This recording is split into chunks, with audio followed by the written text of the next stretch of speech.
আল্লামা তাহিরি হুজুর কত সুন্দর বয়ান করলেন, শুনেন। আদম নবীর উম্মতের কালিমা হলো লা ইলাহা ইল্লাল্লাহ। আদম ও সফিউল্লাহ। ইব্রাহিম নবীর উম্মতের কালিমা হলো লা ইলাহা ইল্লাল্লাহ। ইব্রাহিম ও খলিলুল্লাহ। নূহ নবীর উম্মতের কালিমা ছিল লা ইলাহা ইল্লাল্লাহ।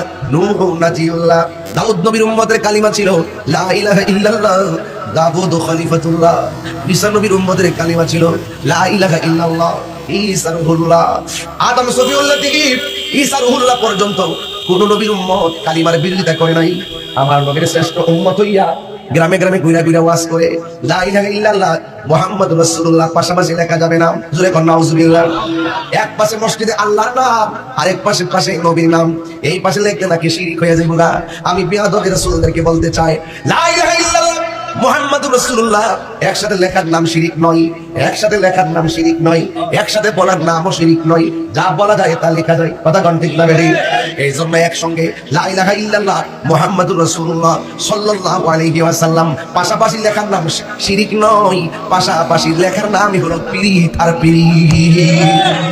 ওই বেয়াদবরা শিরকও বোঝে না, পীরিতও বোঝে না। এই জন্য বড় মস্ত বড় সমস্যা হয়ে গেছে। আঙ্গ দেশে যারা রাজনীতি করে এরা ওয়াহাবিও চিনে না, লা মাযহাবিও চিনে না। যারা এরা দল করে এরাই আপা লাগে, এরা কি লাগে। এই দিন না রে, বড় হার পরে আরো দিন আছে, আছে না নাই বলেন?